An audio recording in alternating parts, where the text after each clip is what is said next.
Hello, this is Kevin Burke, and this is a short video on how you can use Finale to make your part writing assignments in music theory look professional. First thing you want to do is open up Finale 2014, and if this is your first time using the program, you may need to select it directly from the launch pad, and then you can drag it into your toolbar at the bottom for future use.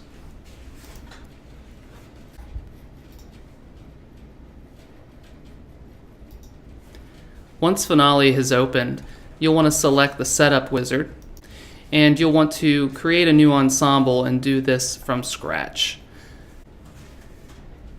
And you'll want to choose a blank grand staff for your music theory part writing, and you'll want to click Add to move it over to the right-hand column.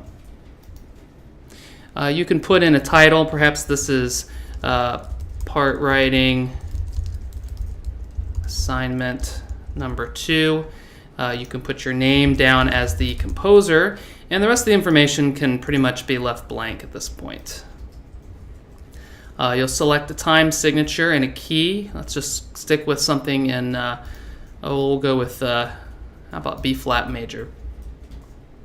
You can also indicate the number of measures. I'm just going to do a short part writing, so I'm just going to put in 2 measures and click Finish. And now you've got a nice assignment sheet.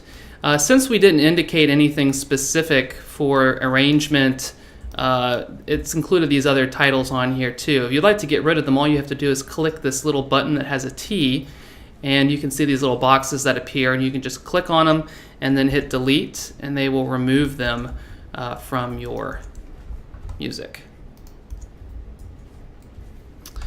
Now, if I want to come in and just put a few chords in, I'll do these in half notes, and I'll just simply come in and put a few of these in real quick.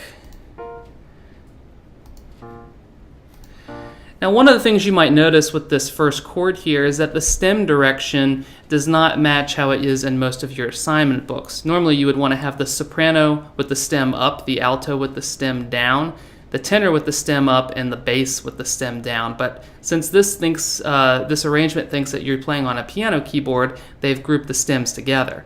Now, if you would like to make this look like a 4-part vocal harmony for part writing, this can be done very easily using the layer option. So what I'm going to come in here and do real quick is go ahead and erase this chord. Use the eraser on the simple entry palette.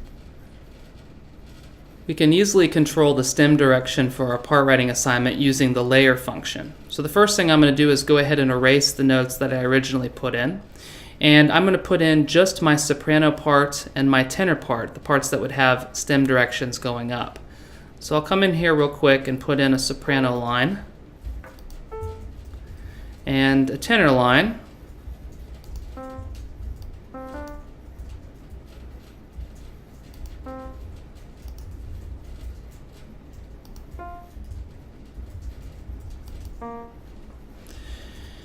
And once I've gotten my soprano and tenor line, don't worry about the stem direction at this point, because it still thinks you're just writing for one instrument. I'll come in and select layer 2. I'll come back to my half note, and I'll put in my alto and my bass part. So here's the alto part and the bass part. You can see that it automatically changed the stem directions to make them go in the correct direction.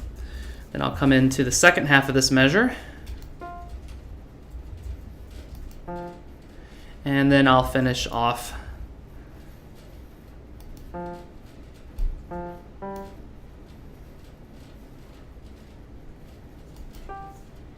And actually I see I have a wrong note, so I have to go back to layer 1 so that I can correct that incorrect whole note that's in the last measure here, and I'll just select it and drag it up. And now the stem directions match for the tenor and the soprano going up, and for the bass and the alto going down. And I will just go ahead and listen to this real quick.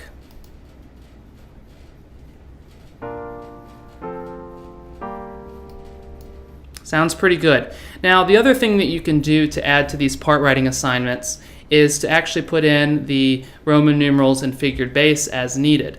And this can be done very easily using the text box option here. And what I'll do is I'll just select this T and I'll double click, and you see that it creates a little window down below. You might need to use the space bar a little bit to get directly underneath where you need to be. I'm going to go ahead and indicate key here, and I'll put in my tonic chord, and I'll space across to my dominant chord, and then take note of the deceptive cadence with the minor 6 that we have here at this cadence. I can also put other layering in as well. For example, I might want to even show that this was a deceptive cadence, and I could even abbreviate that DC.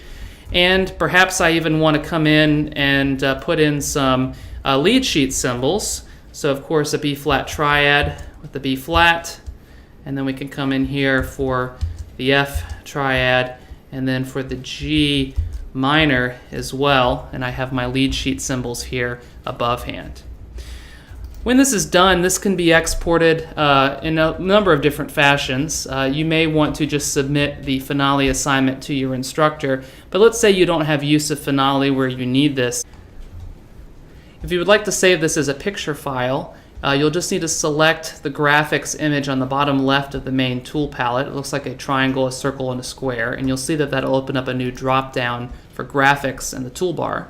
And once you have the graphics button selected, you'll see that there's a plus sign that moves over the music.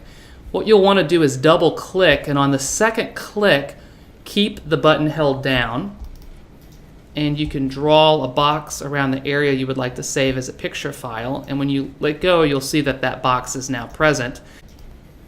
And once you have this box selected, come under the graphics, select export selection, and you can choose any number of types. I'll use a JPEG.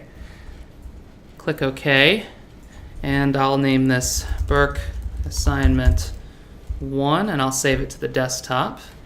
And then I can double click to view it, and you'll see that it looks very nice and professional. It's not a finale file, so it can be opened anywhere, and you can simply email this to your professor, or perhaps you can upload it on Canvas, or you could print it off at another time. You can open it up on another computer and view it without having to have the finale program.